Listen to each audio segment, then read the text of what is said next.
Oke, kita akan lanjutkan. Kemarin kita udah membahas fenomena jenis jenis dari titik kesetimbangan ya. Titik kesetimbangannya cuma 0,0 aja, satu aja. Karena persamaan diferensialnya yang non generik atau generik, saya tuh lupa, yang non singular itu matriksnya.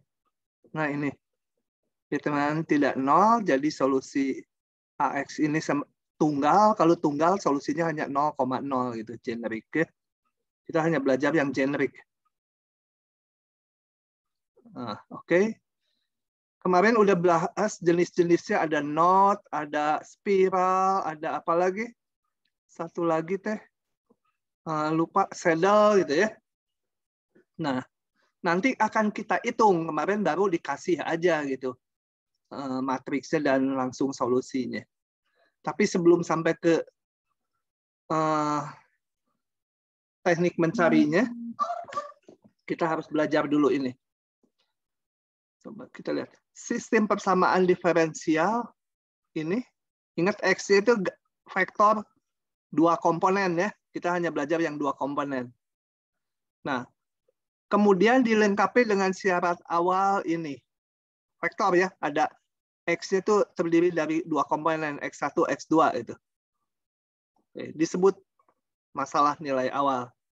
Jadi persamaan diferensial ini dengan kondisi diberikan syarat awal ini dinamakan juga masalah nilai awal atau persoalan nilai awal. Vektor X disebut solusi dari masalah nilai awal di atas bila vektor tersebut memenuhi hubungan ini.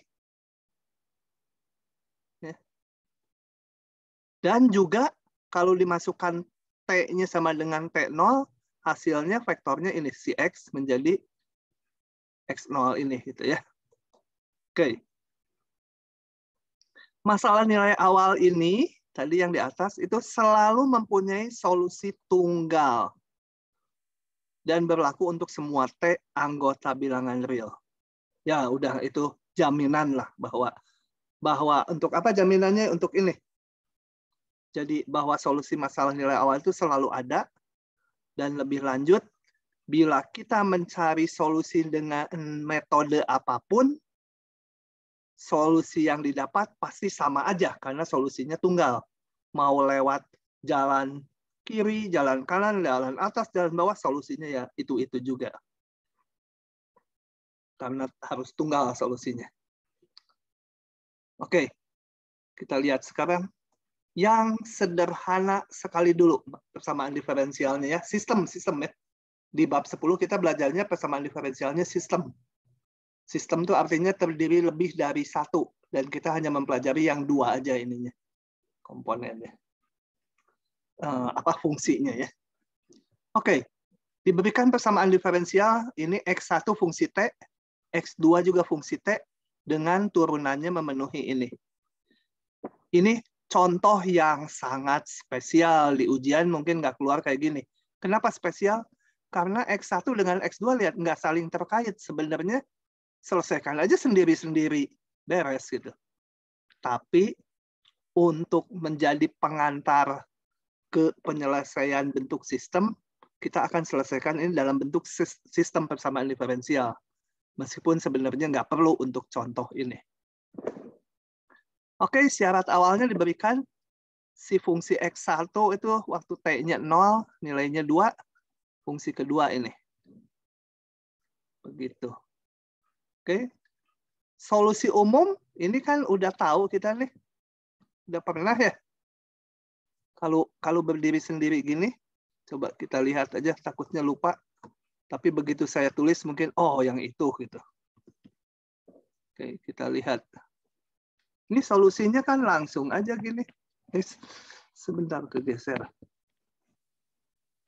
Ini dx1 per x1 sama dengan min dt. Ini apa? Ln, integralkan.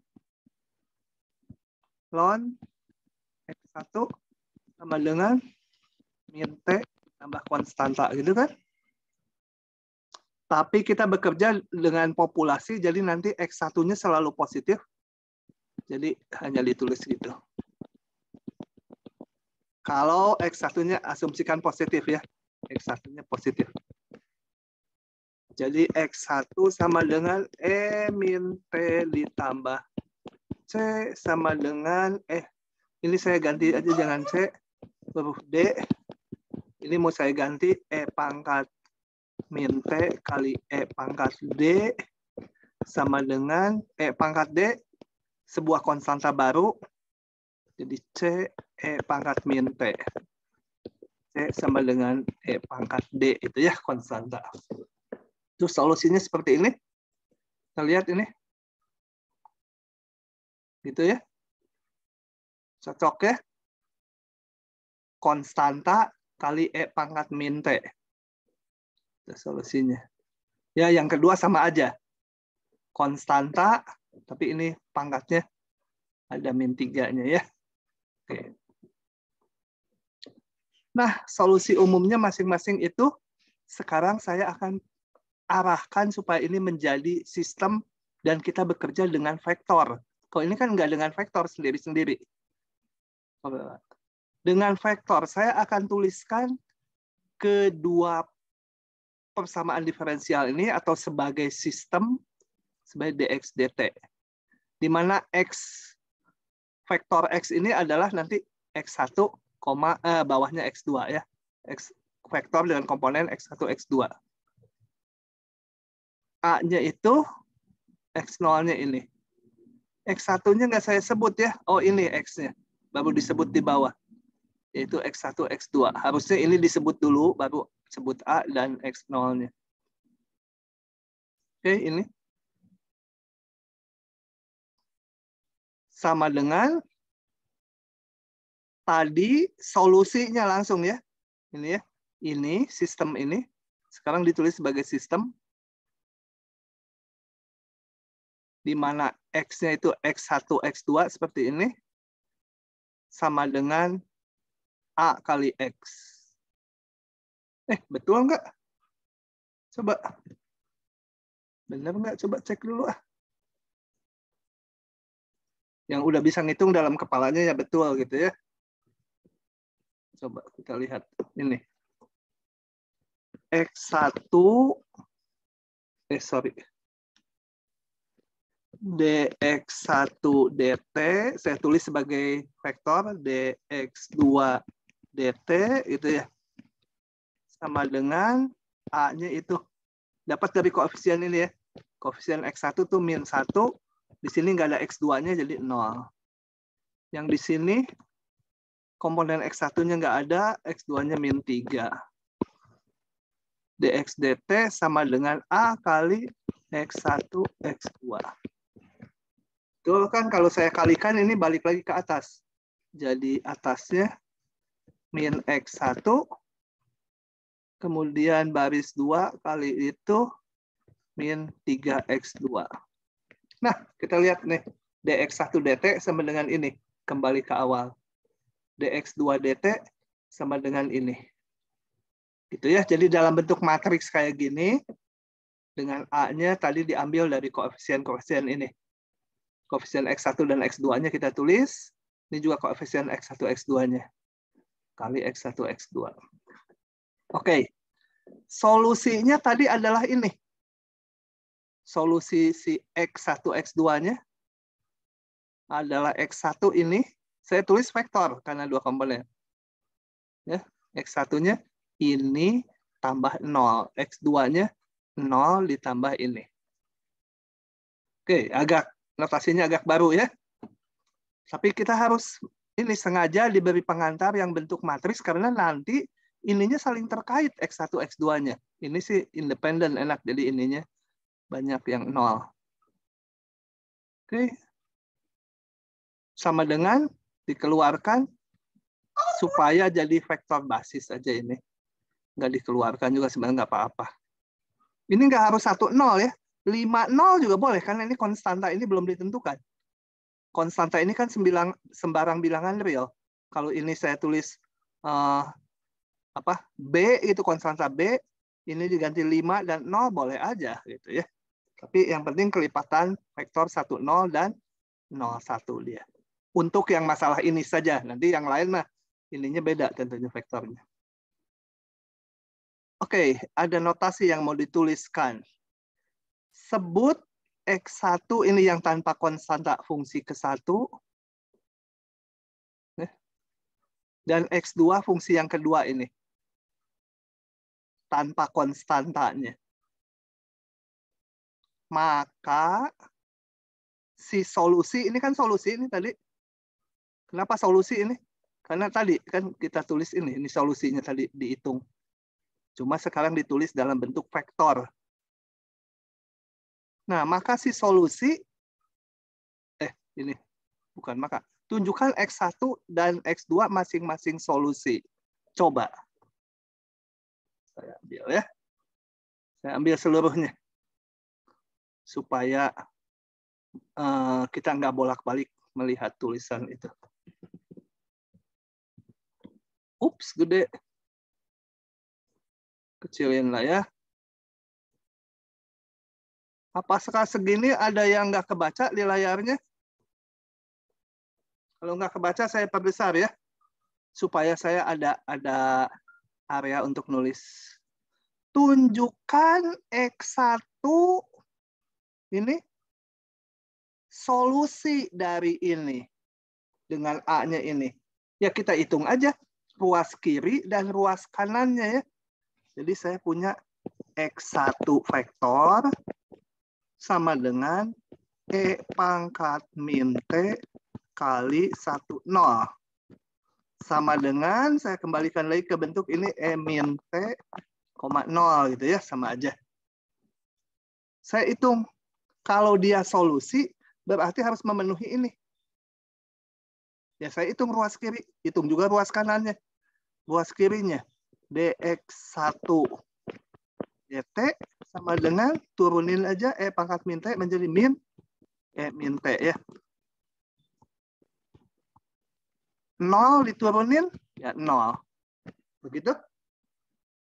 Sedangkan kalau saya tulis AX1, matriksnya tadi min 1, 0, 0, min 3, kali X1. Saya hitung dia min E min T. 0 kali ini 0 ya. Nah, sama kan? Sama, jadi salah. Yang sama bukan itu. Ini yang sama kan ya? Nah, jadi saya sudah memperlihatkan dx1 dt itu sama dengan AX1. Jadi artinya apa? Memenuhi hubungan persamaan diferensial ini. X2 tunjukkan. X2 juga sama ya, kita lihat. X2 tulis dulu. X2 sama dengan apa? Mana tadi teh? Oh, ini di atasnya. E min 3T kali 01. Bisa juga saya tulis 0 E min 3T. Nah, hitung aja kayak tadi. dx2 dt sama dengan turunannya 0 tetap 0 E min 3T menjadi min 3 E min 3T. Kemudian saya hitung juga AX2. A-nya min 1, 0, 0, min 3. Kali X2-nya 0, E min 3T. Kalau dihitung menghasilkan ini 0, itu min 3, E min 3T. Sama. Jadi dari sini saya punya dx2 dt sama dengan AX2. Nah, diingat-ingat. Kalau mau menunjukkan solusi, kalian jangan mencari solusinya ya. Biasanya udah dikasih ini solusinya, tunjukkan ini solusi. Dihitung guys saya gitu. Bandingkan aja ruas kiri dan ruas kanan. Boleh juga kalian ini nggak tahu itu ya, dicari solusinya boleh, tapi kan panjang nyari solusinya. Ini udah diberikan, cuma suruh ditunjukkan. Ya, tunjukkannya, hitung aja ruas kiri, hitung ruas kanan. Hasilnya sama, ruas kiri dari persamaannya. Ya. Oke, itu. Nah, tunjukkan juga C1 kali X1 tambah C2 X2, solusi juga. Sendiri yang ini ya. Bisa nggak sendiri? Kayak tadi aja. Tinggal ini. Ini turunkan. Kemudian ini jadikan satukan dulu. Kemudian kalikan A. A kali ini betul nggak sama dengan turunan dari ini? Jadi turunan si X ini benar nggak memenuhi ini? Gitu kayak barusan. Oke, saya tinggalkan dulu. Nanti kalau nggak bisa, boleh tanya di kuliah berikutnya. Nah, kemudian C1, C2-nya dari mana? Ini ada kondisi awal ini. Ya. Kondisi awalnya kalau ditulis vektor berarti 2, 5. Gitu ya. Ini. Kondisi awalnya 2, 5. X-nya itu X1, X2. Jadi saya masukkan waktu T-nya 0. Masukkan ke ini tadi solusi kan. Solusi. Solusinya pakai yang ini, yang umum. Kalau ini hanya satu solusi, ini satu solusi, ini solusi umum nih. Nggak ada konstantanya itu. Nah, masukkan T-nya 0 ke sini. Saya dapatkan maksud T-nya 0 dimasukkan ini dan ini. Betul ya? E pangkat 0T, 1, 0. E pangkat min 3, E pangkat 0 juga ya. T-nya 0, 0, 1. Ini salah C2 ya harusnya. C2 ini. Tapi saya adopt tuh nggak bisa nulis. Kenapa nggak bisa nulis? Itu C2 harusnya. Gimana saya gantinya? Nggak ngerti. Udah, saya lingkari aja. Nah, itu harusnya C2 ya. Di adopt. Nah, itu C2. Sama 25. Ya, kita kalikan lihat C1 kali ini E pangkat 0, 1. C1 yang atasnya sama dengan 2, yang bawahnya ini 0, ini C2 kali 1. Tinggal C2 aja 5. Maka solusi khusus atau solusi masalah nilai awal atau solusi dari persamaan diferensial yang sudah dilengkapi syarat awal, ya, yang tadi syarat awal tuh ini, adalah ini, C-nya udah hilang. Ini adalah salah satu dari solusi umum ini. Kalau ini C1, C2-nya bisa berapa aja, tapi yang memenuhi hubungan syarat awal ini hanya satu, tunggal, yaitu ini. Nah, kita amati perilakunya di bidang fasa. Bidang fasa itu bidang antara X1 dan X2. Kalau antara T dengan X1, antara T dengan X1, misalnya sumbu sini T, ini X1 fungsinya, itu ya solusinya ya. Bisa juga T dengan X2. Tapi kalau bidang fasa itu hubungan X1 dengan X2. Kenapa yang dilihat hubungan X1, X2? Karena nanti sebenarnya pengen melihat interaksi. Kalau X1 tuh makhluknya misalkan nanti di belakang ada gajah yang tinggal di lokasi A, yang X2 gajah yang tinggal di lokasi B, dan ada interaksi antara mereka. Nah, gimana? Mana yang bertambah, mana yang berkurang dengan berjalannya waktu gitu. Jadi dengan bidang fasa bisa dilihat. Oke, ini gambar biru ini apa? Gambar biru itu ini.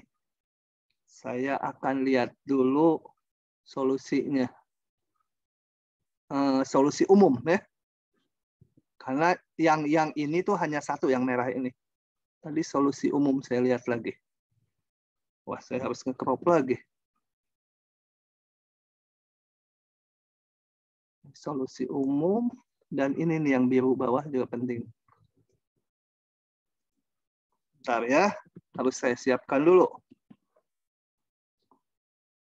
Nah, Sekarang kita lihat. Saya akan mengamati di bidang fasa, yaitu di bidang antara X1 dan X2, sumbunya. Boleh juga X2 dengan X1 sama aja. Kalau, yang ini nih. Di sini nggak ditulis ya. Nah, yang ini. Yang ke pertama. Kalau nilai C2-nya 0. Kalau C2-nya 0, misalkan ya. Bukan yang syarat awal tadi. Ini karena solusi umum, belum dimasukkan syarat awal. Kalau C2-nya 0. Untuk C2 sama dengan 0. Maka solusinya hanya dapat apa? C1 E min T kali 1,0. Atau sama dengan kalau dimasukkan C1 E min T ini 0 selalu ya.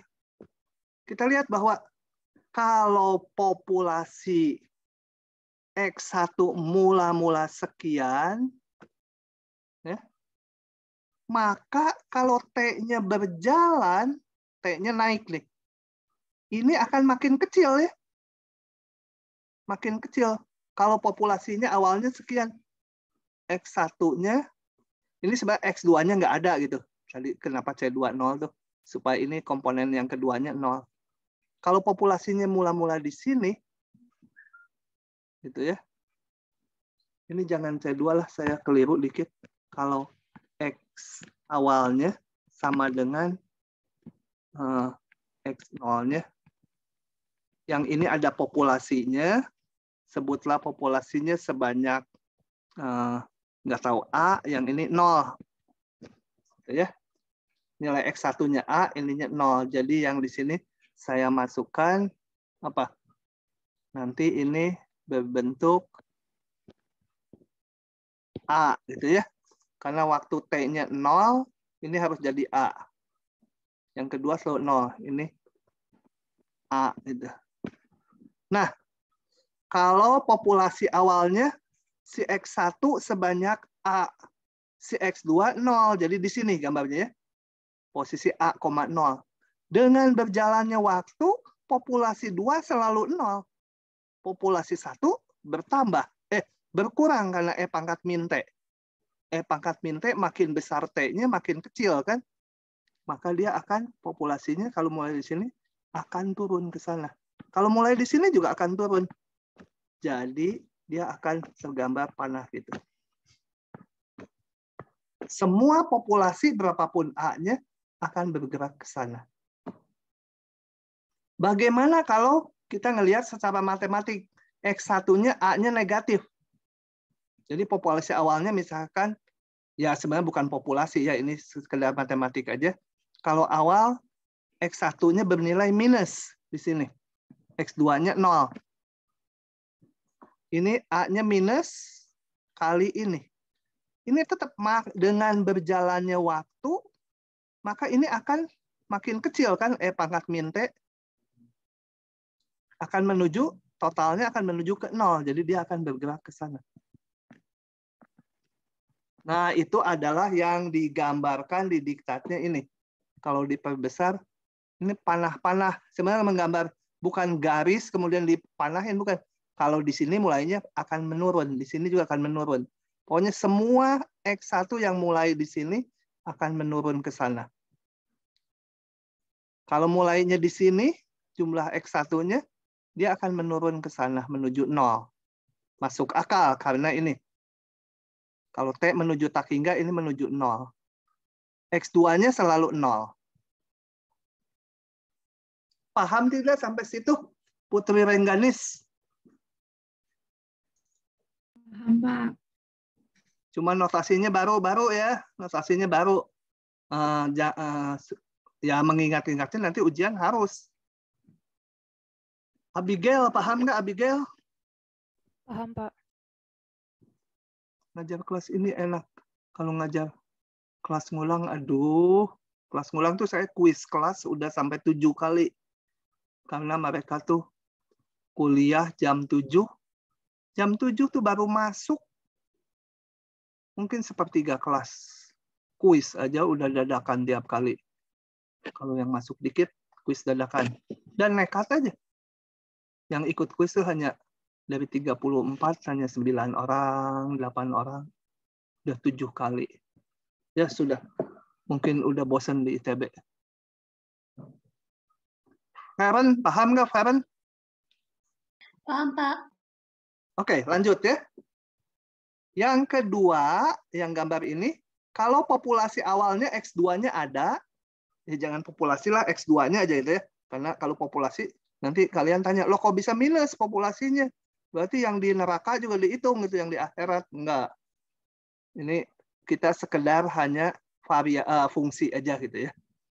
Kalau nanti realnya, terapan realnya tentunya hanya makhluk hidup yang positif.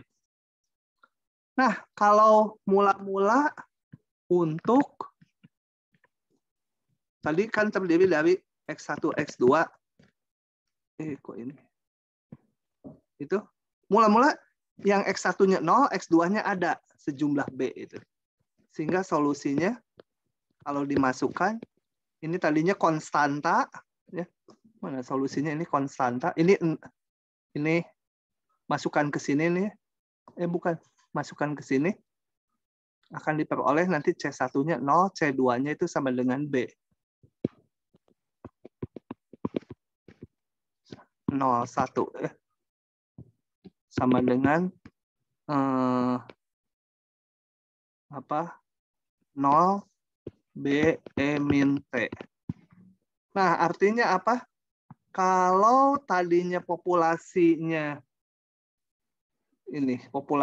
hanya ada di sumbu X2 aja ya. Ini X2, ini X1. Ada di sini gitu populasinya. Ya, yang X1 selalu 0. Jadi selalu di sumbu ini. Yang X2-nya dengan berjalannya waktu, baik B-nya positif atau negatif, ini akan menuju 0. Jadi dia akan pada ke sana. Populasinya mulai di sini, ke sana. Populasinya mulai di sini, ya ke sana. Gitu ya. Jadi dengan berjalannya waktu, si X1 mah tetap 0 terus, si X2 akan lama-lama juga musnah jadi 0. Demikian juga yang ini tadi untuk X1. Oke. Nah, solusinya secara umum kombinasi dari ini dan ini. Kita lihat. Saya crop lagi. Sekarang yang di crop ini. Kalau kondisi awalnya nilai X1-nya ada, X2-nya ada seperti ini. Sorry. Sebentar. Udahlah, ini aja cukup. Kalau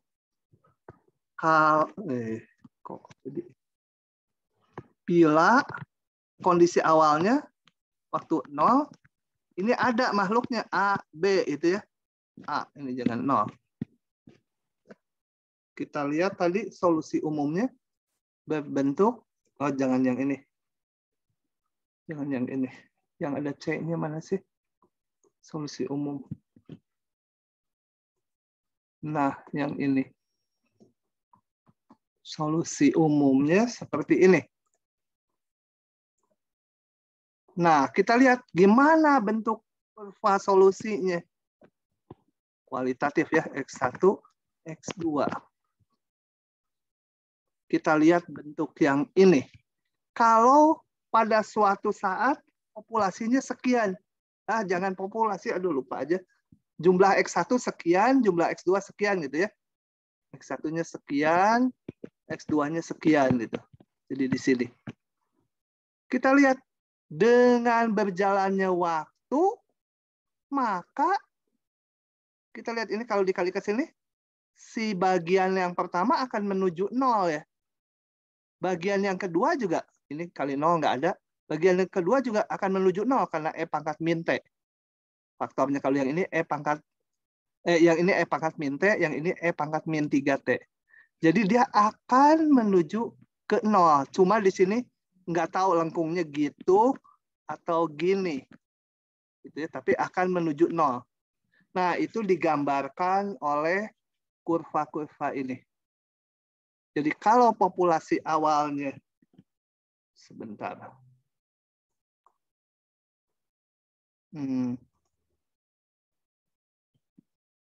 Populasi awalnya misalkan di sini, oh ya, nggak mungkin grafiknya gini, karena E pangkat minus itu grafiknya gitu ya, turun ya, melengkungnya ke atas. Ini kan E pangkat minus. Jadi dia akan, komponen X1 akan turun dengan faktor E min T, komponen yang kedua itu dengan faktor E min 3T. Dia akan turun. Jadi kalau X1-nya turun, dia bergerak ke kiri, X2-nya turun, bergerak ke bawah. Nah, ini, gitu. Akan ke sana. Semua kurvanya gitu. Berapapun C1, C2-nya. Yang merah ini apa? Yang merah itu khusus. Yang memenuhi kondisi awal ini. Kondisi awal yang awal di soal ini nih. Dengan kondisi awal ini, maka saya bisa ngitung C1 dan C2-nya. Jadi kondisi awalnya tadi 25. X1-nya 2, X2-nya 5 di sini nih. Titik yang saya tunjuk di ujung ini. Dengan berjalannya waktu, dia akan keduanya menurun. Menuju 0. Nah, begitu ya. Itu baru pengantarnya. Sekarang kita akan lihat yang X1 dan X2-nya saling interaktif. Saling terkait persamaannya. Kalau yang ini tadi X1 turunannya hanya dipengaruhi X1 dan T tentunya. X2 hanya X2 aja. Kita berikutnya akan lihat yang saling terkait. Ininya ada X2-nya, di X2 ada X1-nya. Nah, segitu dulu. Kalau ada pertanyaan, silakan ditanyakan. Kalau enggak, saya akan lanjut. Karena rada susah, harus pelan-pelan berikutnya. Yang ini juga lumayan, notasinya baru. Sebenarnya apa? Meskipun ada interaksi antara X1 dan X2, sebenarnya kita mau mencari solusi yang kayak ginian juga. Solusinya apa sih? Gitu. Kalau udah dapat solusinya ya tinggal menggambarnya. Ya. Nah, diberikan masalah nilai awal ini. Gitu ya. Tapi A-nya sembarang matriks 2x2. Kalau tadi kita lihat, kalau masalah yang saling bebas tadi, ini matriksnya ini 0 di sininya. Kalau yang sekarang akan dilihat, ininya boleh ada angkanya. Jadi misalkan ini min X1 tambah X2. Tambah 2X2 misalkan. Jadi di sini min 1, 2 di sininya. Ya. Oke. Dengan syarat awal ini. Nah, ini dulu rumus. Misalkan X1 dan X2 solusi dari sistem diferensial ini. Kita nyari X1 sama X2 kayak tadi. Lupa, lihat lagi. X1, X2 yang mana sih? Ini nih. Yang udah vektor ya. Ini X1 tanpa konstantanya. Ini X2 tanpa konstantanya. Tadi kita mendapatkan ini gampang aja karena saling terpisah, integralkan, beres gitu dapat ini. Nah, kita akan nyari yang kayak gininya ada 2. Kalau PD order 2 ya nanti ada 2 solusinya. Mana tadi? Nah, misalkan udah didapat solusi X1 dan X2-nya. Maka solusi umumnya adalah ini. Namanya ini prinsip superposisi. Kombinasi linear dari X1 dan X2. Artinya apa? Konstanta kali X1 tambah konstanta kali X2. Asal udah dapat X1, X2-nya, beres. Udah, itu solusi umumnya. Nah, sekarang bagaimana mendapatkan X1 dan X2-nya? Kalau yang di depan tadi, karena nggak saling terkait, tinggal pakai pemisahan variabel, diintegralkan jadi ln, dipangkatkan ketemu. Kalau ini nggak bisa, kalau saling terkait. Nah, untuk itu, tapi ya nggak ada, bukan tapi. Kita misalkan solusi dari sistem persamaan diferensial atas berbentuk ini.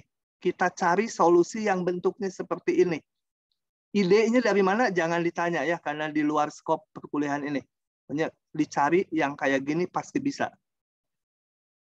Kalau mau mendalami lagi ya harus belajar yang namanya persamaan diferensial, tapi teoritiknya. Jadi dicari yang bentuknya seperti ini. Kemudian, karena ini solusi, ya dicari solusi. Belum tahu, V-nya tuh vektor apa, lambda-nya itu berapa, belum tahu ya. Kita harus mencari lambda dan V supaya memenuhi ini. Karena pengen jadi solusi. Nah, berarti kalau solusi, turunan dari ini, harus sama dengan A kali X. A kali ini. Ya.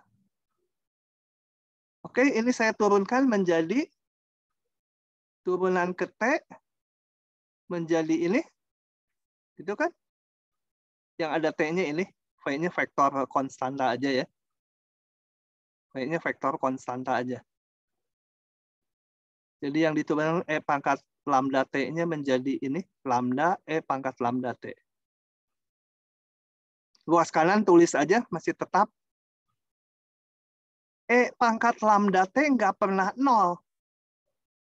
Ya, E pangkat sesuatu T itu nggak pernah 0. Jadi saya boleh bagi kedua ruas dengan E pangkat lambda T. Nah, dari sini dapat kesimpulan. Ternyata supaya jadi solusi memenuhi ini, lambda dan V-nya itu harus memenuhi hubungan ini. Jadi tak lain adalah lambda-nya nilai eigen, V-nya vektor eigen. Kan sesuatu yang memenuhi ini namanya itu apa? Pasangan eigen gitu. Jadi solusinya lambda udah itu tadi. Nah, pada bahasan kita akan dibatasi matriks A yang mempunyai lengkap dua pasangan eigen. Karena ada matriks tertentu kalau dicari, kok hanya dapat lambdanya satu biji aja gitu. Kembar gitu misalkan.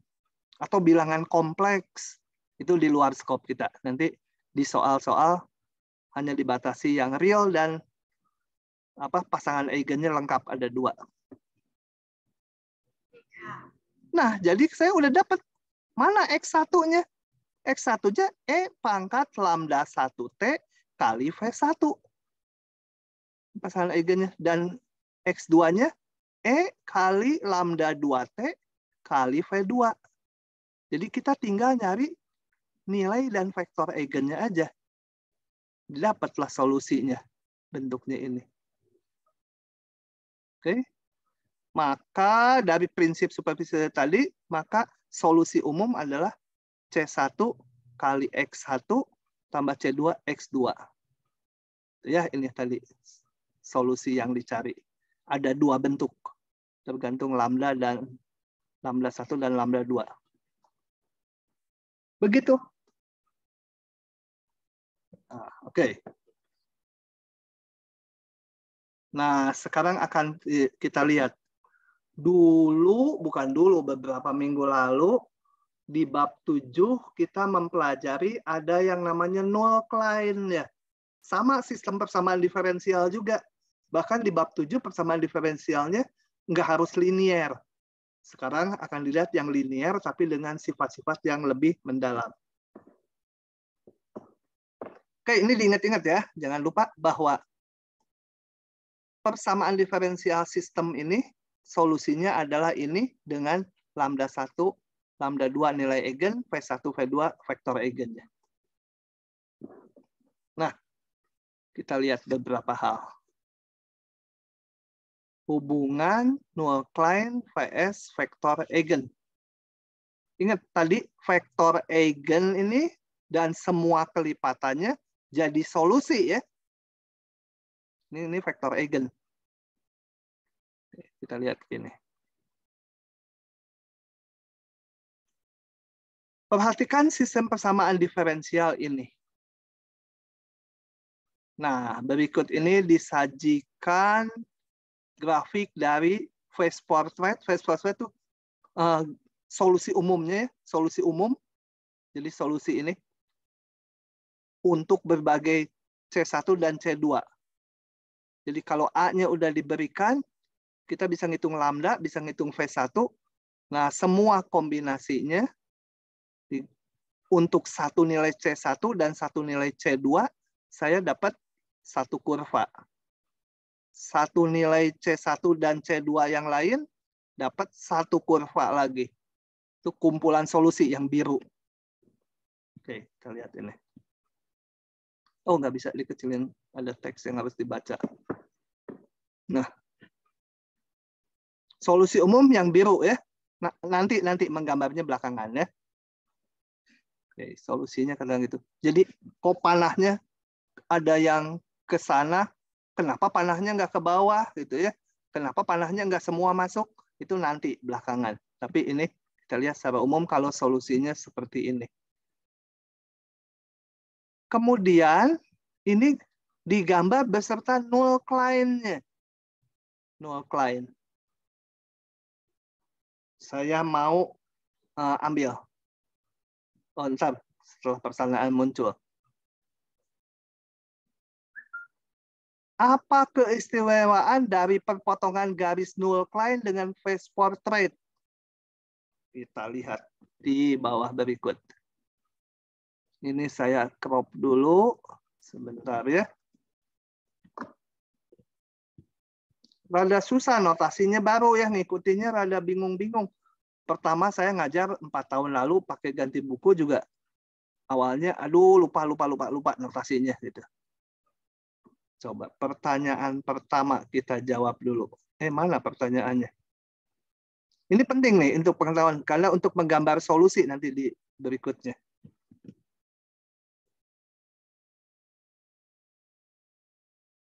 Nah, apa dari perpotongan garis?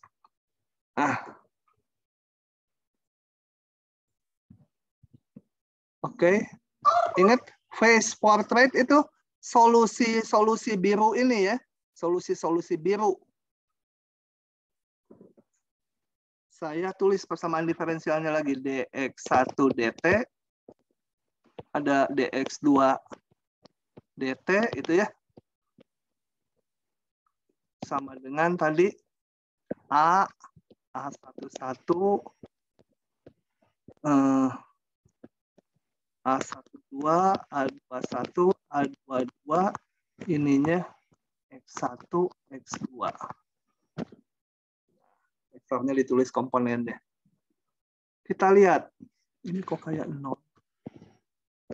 Gitu ya. Apa keistimewaan garis null Klein dengan phase portrait? Phase portrait itu ini kurva-kurva birunya, kurva-kurva solusi di bidang fasa. Ya. Jadi yang masuk phase portrait itu solusi-solusi yang biru, solusi umum. Kita lihat gini. Kalau X1 null Klein. Susah nulis deh. Null Klein itu adalah diperoleh dari dx1 per dt sama dengan 0 ya. Harus dilihat lagi di bab 7. Kan masih ikut bahan ujian UAS. Artinya apa? Sepanjang X1 null Klein, mana garisnya? Sepanjang ini X1 null Klein, memenuhi ini. Jadi sepanjang garis ini, kita lihat bahwa X1, jadi katakan saya melihat kurva yang ini.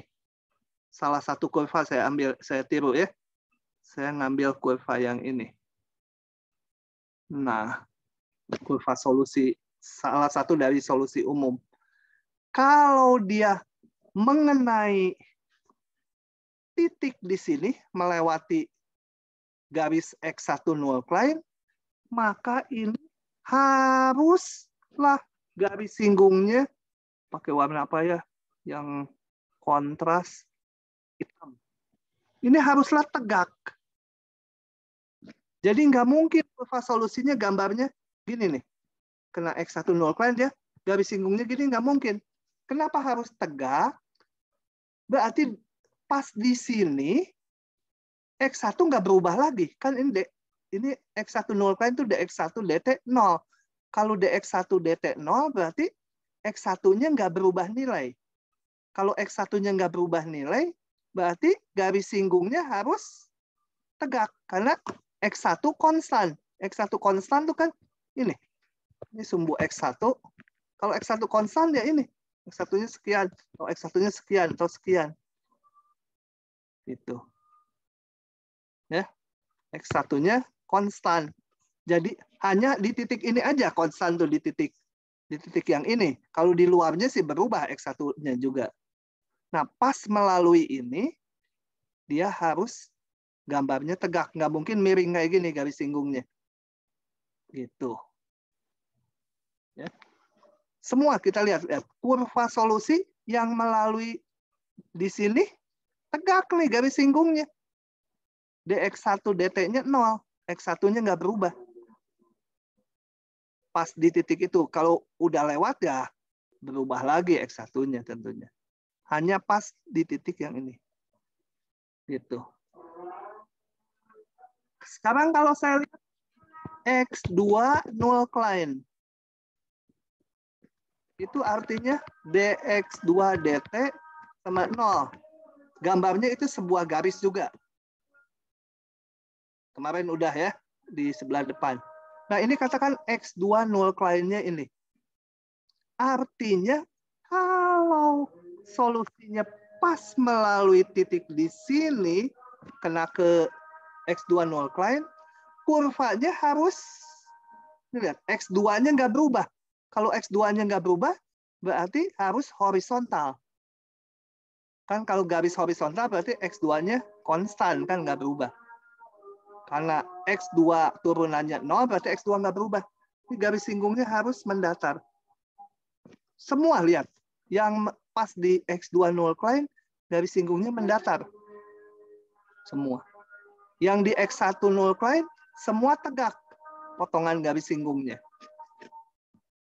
Paham tidak itu? Ngomonginnya juga susah Ivana, paham nggak?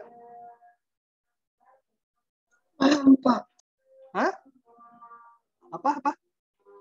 Paham, Pak. Oh. Jenis, paham nggak Jenis? Jenis. Masih mencerna, Pak. Cerna dulu coba sampai paham. Saya tunggu.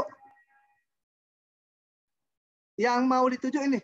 Kalau di titik X1 0 client, kenapa harus tegak? Itu yang harus dipahami. Kalau melalui X2 0 client, kenapa harus datar? Itu paham tidak? Saya nanya yang lain dulu. Davina, paham nggak?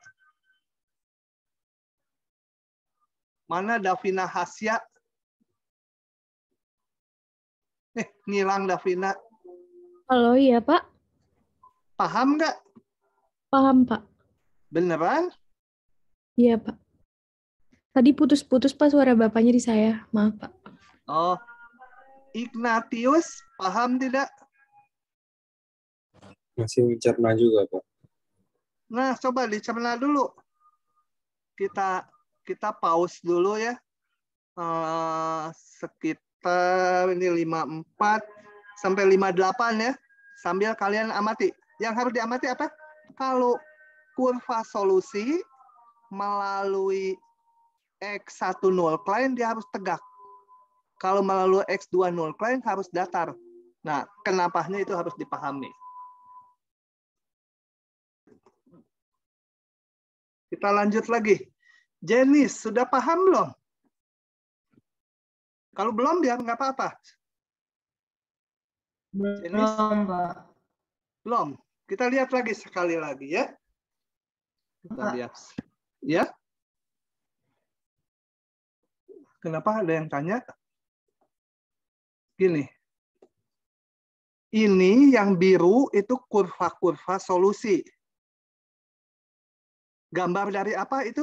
Itu adalah gambar dari ini. Solusinya. Di mana lambda dan V ini pasangan eigen. Ya. Kan di halaman sebelumnya. Kenapa ini jadi solusi? Tadi ditunjukkan di halaman sebelumnya. Sekarang ini saya gambar untuk berbagai nilai C1 dan C2. Jadi untuk satu nilai C1 dan satu nilai C2 dapat satu kurva. Satu nilai C1, C2 yang lain dapat kurva lagi gitu. Semua digambar untuk berbagai macam C1, C2. Jadilah gambarnya seperti ini. Yang biru udah dikasih aja dulu saat ini, Mas. Kemudian saya tentukan null client-nya. Null client-nya itu adalah ada X1 null client, yaitu yang memenuhi ini. Ini rasanya di awal bab ini ya dibahas. Bentuknya garis lurus. Kenapa garis lurus? Karena ini kalau kita kalikan kan menjadi A11 X1 ditambah A12 X2. Yang ini A21 X1 ditambah A22 X2. Nah, kalau ini X1 null client itu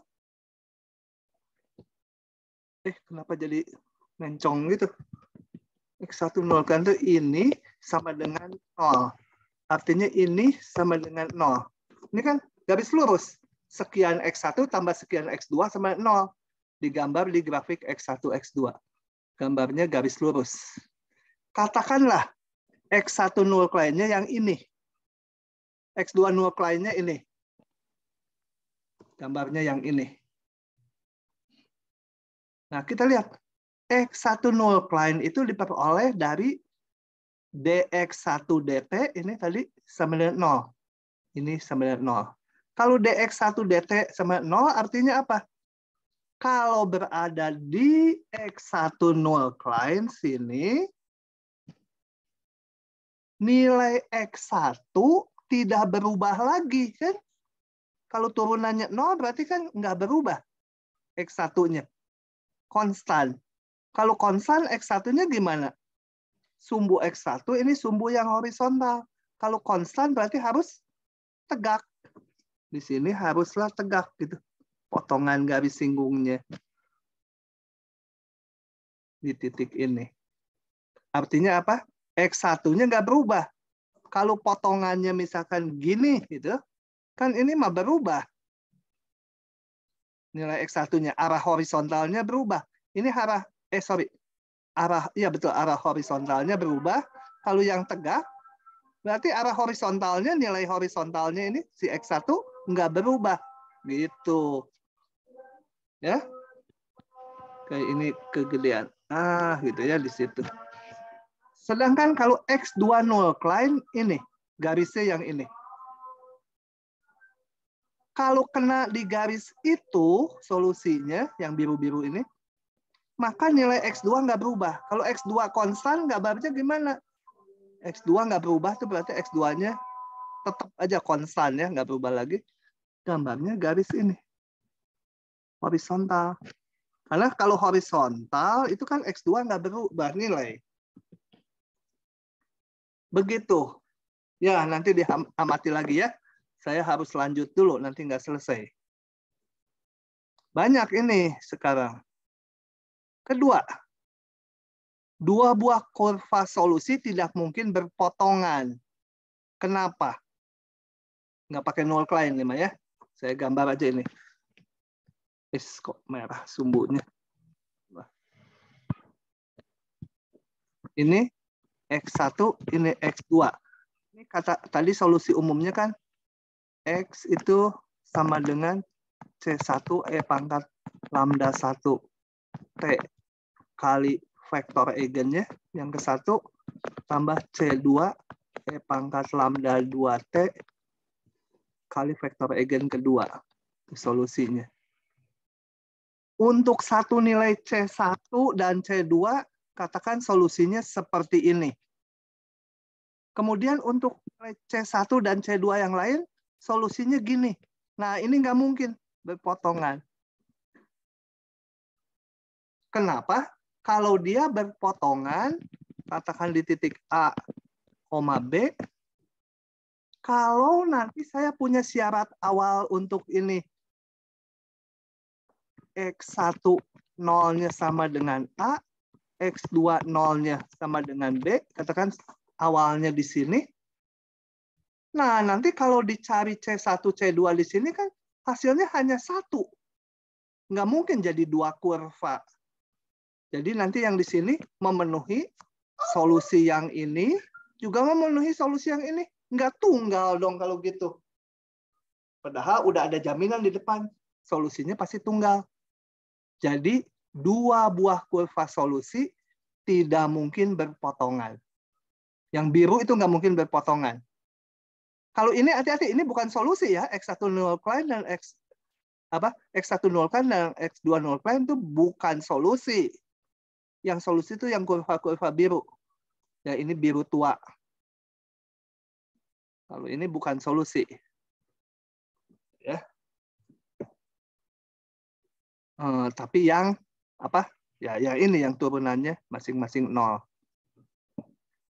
Oke, jadi yang biru melengkung yang ada panah-panahnya itu nggak mungkin berpotongan. Itu yang kedua. Nah, garis yang dibangun oleh masing-masing vektor eigen merupakan solusi. Kenapa? Karena kalau C2-nya 0, C2-nya 0, ini kan vektor eigen 1 kali ini skalar depannya. Jadi ini kelipatan vektor eigen 1. Kalau C2-nya 0 ya. Nah, katakan ini vektor eigen yang ke-1 yang ini. Jadinya. Semua kelipatan vektor eigen 1. Karena C1 E pangkat lambda 1T untuk T berapapun, ini hasilnya skalar kali V1.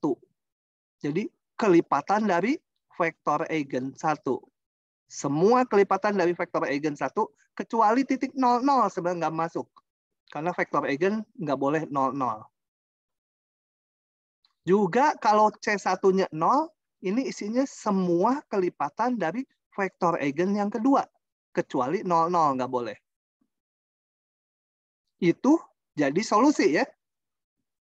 Vektor eigen yang ke-1, ya kalau C2-nya 0. Vektor eigen yang kedua, itu kalau C1-nya 0. Itu solusi. Karena ini kan solusi umum. Untuk semua C1, C2, dia solusi. Dengan demikian, maka, ini di sini ya, solusi yang biru tadi, itu kan solusi untuk berbagai nilai C1 dan C2. Tidak mungkin memotong ini, vektor eigennya. Karena vektor eigen sendiri solusi. Padahal tadi 2 buah solusi tidak mungkin berpotongan. Kelipatan vektor eigen, solusi. Kelipatan vektor eigen, solusi. Kurva biru, solusi. Jadi, kumpulan vektor eigen ini nggak mungkin dipotong oleh yang biru. Karena 2 solusi nggak boleh berpotongan. Nah, lebih lanjut. Kalau lambda 1-nya misalkan 3, lambda 2-nya 1. Dengan membesarnya waktu, maka akan didominasi oleh yang lambdanya besar ya. Meskipun mungkin V2-nya awalnya besar, tapi ini kalau lambdanya lebih kecil, ini 1, ini lambdanya 3. Kalau T-nya membesar, kan ini mah V1, V2 mah vektor eigen bilangan. V1, V2 nggak ada T-nya. Yang mempengaruhi yang ada T-nya ini. Kalau lambda 1 lebih besar dari lambda 2, dengan berjalannya waktu, maka solusi akan mendekati yang ini. Jadi solusi-solusi akan konvergen ke vektor eigen yang nilai eigennya dominan. Begitu penjelasannya. Makanya nggak saya tulis satu-satu, kalimatnya panjang. Dilihatnya dari situ. Semua tapi alasannya jelas ya. Kalau lambda 1 lebih gede dari lambda 2, T-nya besar sekali, ya yang ini besar, ini juga besar, tapi ketinggalan. Didominasi sama yang ini. Sama yang lambdanya besar. Oke. Sampai situ dulu Paham tidak? Saya mau sedikit-sedikit yang ini mah. Yang ininya nanti nih. Saddle, ini mulai ngitung nih. Kayak yang kemarin ada knot, saddle, ada spiral. Sekarang akan kita hitung. Tapi akan saya tunda minggu depan. Bukan minggu depan. Hari... Kapan sih? Besok ya? Ya, besok. Karena kalau sekarang mungkin sudah jenuh. Oke. Hari ini kita sampai situ dulu. Kalau masih ada pertanyaan, silakan. Ini semua harus dipahami. Karena apa? Nanti kalian diberikan, kayak ini yang saddle, diberikan A-nya ini, X0 ini, disuruh nyari solusi, suruh ngegambar solusinya. Berikut null Klein dan vektor eigennya. Kayak ini. Kalau null Klein tuh dipotong. Kalau vektor eigen nggak dipotong sama yang biru. Ini kombinasinya nih. Kalau kita lihat ini kombinasinya, sebentar saya jelaskan lagi kombinasinya. Kita lihat ini. Semua solusi konvergen mendekati vektor eigen yang dominan. Yang dominan yang ke satu. Ya, lihat. Semua mendekati. Yang di arah negatif juga sama. Sebentar ya. Saya mau crop aja supaya digedein di halaman OneNote. Ini. Nah, di sini kan gampang digedein dan digeser-gesernya. Lihat, semua solusi mulai dimanapun konvergen ke ini vektor eigen yang nilai eigennya dominan. Dia mendekati sana. Kalau yang di sini gimana? Nah, dia juga sama. Mendekati yang dominan. Yang dominan tuh yang garis ini. Dia mendekati sana semua. Dari manapun. Mendekati vektor eigen yang dominan. Kalau T-nya membesar.